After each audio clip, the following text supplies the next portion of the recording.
Il était une fois un homme nommé Julien, un homme intelligent et ambitieux, mais dont la vie sentimentale était un véritable chaos. Julien passait ses soirées à envoyer des messages désespérés à des femmes, à leur demander des rendez-vous, des moments d'intimité, ou même simplement leur attention. Plus il insistait, plus elle s'éloignait. Un soir, en discutant avec un ami plus âgé et expérimenté, il a reçu une leçon qui allait transformer sa vie. Cet ami lui a dit « Julien, tu ne comprends pas. Plus tu demandes, plus tu te mets en position de faiblesse. Dans la vie, tout ce qui a de la valeur ne se demande pas, il se mérite. Le respect, l'amour, l'intimité, tout ça, c'est une conséquence, pas un droit. » Cette histoire, bien que fictive, reflète une dure réalité.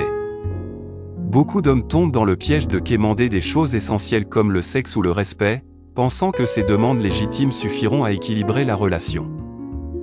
Mais la vérité est brutale, demander ces choses, c'est en perdre la valeur. Pourquoi ? Parce que tout ce qui est demandé en insistant perd sa force et son attrait. Prenons le cas du sexe. Une femme ne respecte pas un homme qui mendie pour son attention physique. Cela crée une dynamique de pouvoir où l'homme devient dépendant et vulnérable. Les femmes, qu'on le veuille ou non, savent intuitivement que le sexe est une monnaie d'échange puissante dans une relation. C'est pourquoi vous entendez souvent des histoires de disputes où le sexe est utilisé comme une arme ou un levier. Et si un homme devient esclave de ce désir, il est condamné à être manipulé. Un dicton dit, celui qui contrôle ses désirs contrôle son destin. Alors, au lieu de quémander, apprenez à dominer vos propres besoins, devenez un homme qui attire naturellement sans avoir à demander. Un homme qui a une vie riche et équilibrée, qui inspire le respect et l'admiration. Et parlons de respect. Un autre piège commun est de demander à être respecté, comme si c'était quelque chose que l'on pouvait exiger par des mots. Le respect ne s'impose pas, il se mérite par les actions, la posture et les principes. Imaginez un chef d'entreprise qui supplie ses employés de le respecter. Pensez-vous qu'ils le feront réellement ? Non, parce que le respect se gagne par le caractère, la compétence et la cohérence. Les grandes figures de l'histoire, comme Nelson Mandela, n'ont jamais demandé qu'on les respecte. Leur vie et leurs actions imposaient le respect naturellement. Dans vos relations, c'est pareil. Incarnez la discipline, l'intégrité et la force, et le respect viendra de lui-même. Alors, comment appliquer cela concrètement dans votre vie ? D'abord, comprenez que tout commence par vous. Travaillez sur vous-même.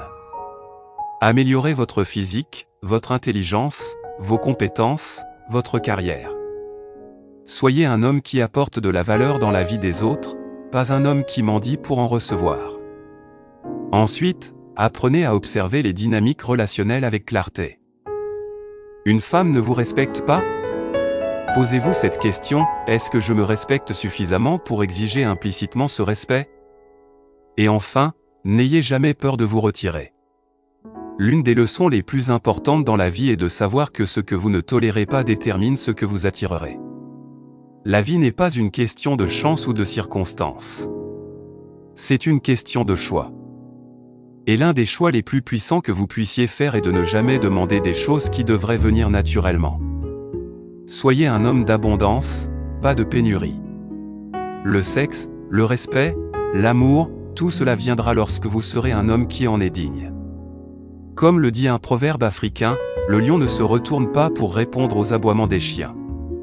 Soyez le lion de votre vie, et tout le reste suivra.